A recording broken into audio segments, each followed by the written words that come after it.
আজকের প্রতিবাদ সভাটা ছিল সকলে ২১শে পদক নিয়ে, যেটা খুব বিতর্কিত হয়েছে, প্রশ্নবিদ্ধ হয়েছে।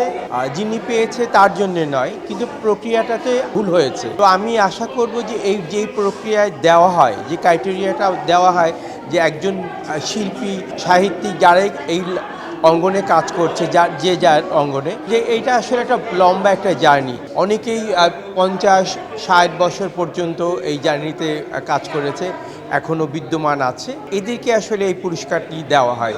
তো সেই বিবেচনা না করে আমার মনে হয়েছে হঠাৎ করে এটি ধাক্কা লেগেছে এটা পুরো জাতির জন্যে, যে এরকমভাবে একটা ২১শে পদকের মতো এরকম একটা এত ভালো একটি পদক, যেটা মানে স্বীকৃতি দেয় একজন শিল্পীকে, যেটা সেই জায়গা থেকে আমি বলবো যে প্রক্রিয়াটা ভুল ছিল। পদকটা এই মুহূর্তে আসলে আবার পুনর্বিবেচনা করা উচিত সরকারের।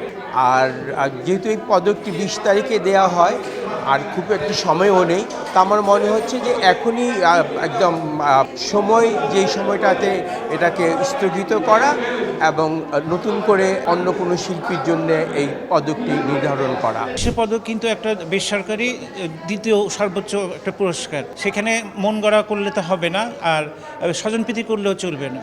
দেখা উচিত যে এই শিল্পীটা কতদিন ধরে নাচছে, এর অবদান কি সমাজে, কতজন নৃত্যশিল্পী তৈরি করেছে, নৃত্যের কোনো বই তৈরি করেছে কিনা, এইগুলো তো দরকার সাথে সাথে। কিন্তু এইগুলো কমিটি যাচাই বাছাই করে না। আমি মনে করি ভবিষ্যতের ক্ষেত্রে যখন আবার নেক্সট ইয়ার দিবে, তখন এগুলো চিন্তা ভাবনা করা উচিত। আর একটা জিনিস বলা উচিত, নৃত্যের পুরস্কারটা ধারাবাহিকভাবে দেওয়া হয় না।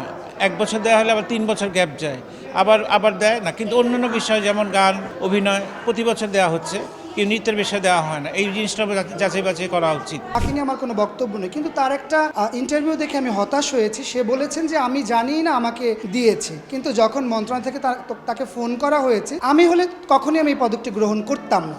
কারণ আমি আমার গুরুদেরকে সম্মান দিয়ে সে যে সংগঠনের সঙ্গে এত বছর সুদীর্ঘ দিন কাটিয়েছে, সেই সংগঠনের প্রধান লুবনা মারিয়াম, সে নিজেই এত বছরে পদক পাননি। আমি মনে করি অর্তি আহমেদ বলেছে যে তার পদকটি সে লুবনা মারিয়ামকে উৎসর্গ করেছেন, কিন্তু উৎসর্গ না করে সে যদি তখন মন্ত্রণালয়কে বলতো যে আমাকে না দিয়ে এই পদকটি আমার যে গুরু বা আমার যে কর্ণধার তাকে দেওয়া হোক, সে এত বছর শ্রম দিয়ে এসেছে। তো এই জায়গাগুলোতে আসলে আমাদের অনেকগুলো অভিমত দ্বিমতের একটা বিষয় আছে। তবে আমার মনে হয় ২১শে পদক আমরা এবার যিনি পাচ্ছেন, যথাযুক্ত অবদানের ক্ষেত্রে পাচ্ছেন না, স্বজনপ্রীতি হয়েছে, এটা একদম সুস্পষ্ট আমাদের আজকের এই বিবৃতিতে আমরা দিয়েছি।